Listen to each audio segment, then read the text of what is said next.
दोस्तों, गांधी जयंती आने वाली है और बड़े हर्षोल्लास के साथ हमारे देश के बड़े बड़े नेता इस दिन को सेलिब्रेट करेंगे।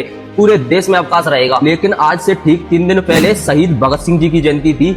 आप में से कितने लोगों ने सेलिब्रेट किया? बताओ कितने लोगों ने किया? हमारे देश में 90% लोगों को तो ये पता ही नहीं है कि शहीद भगत सिंह जी की जयंती कब मनाई जाती है। उस शहीद भगत सिंह जी की जयंती इस देश में नहीं मनाई जाती जिस देश के लिए वो हंसते हंसते मात्र 23 वर्ष की उम्र में फांसी के फंदे पर चढ़ गया। इस दिन शहीद भगत सिंह, सुखदेव और राजगुरु इन तीनों को फांसी दी गई। उस दिन इस दुनिया में नया इतिहास लिख गया, क्योंकि इन तीनों को जो फांसी देने की तारीख थी वो 24 मार्च थी, लेकिन फांसी उससे एक दिन पहले 23 मार्च को दे दी गई।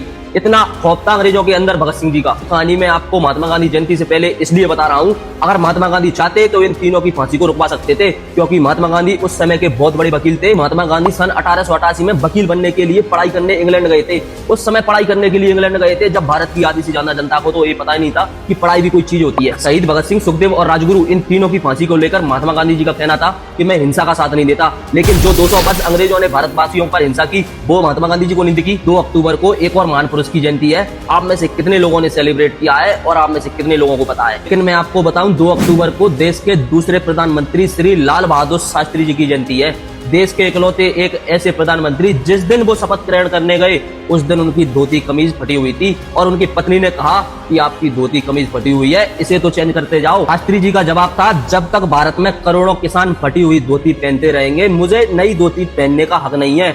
जब ऐसा ईमानदार नेता सिस्टम में घुसा तो सिस्टम ने उन्हें निगल लिया। वो चाहते तो चाचा नेहरू की तरह ब्लाउज से प्रेस करे हुए कपड़े पहन सकते थे, लेकिन उन्होंने देश की हालत देखी और ऐसे ईमानदार प्रधानमंत्री को आज हमारा देश भुला चुका है।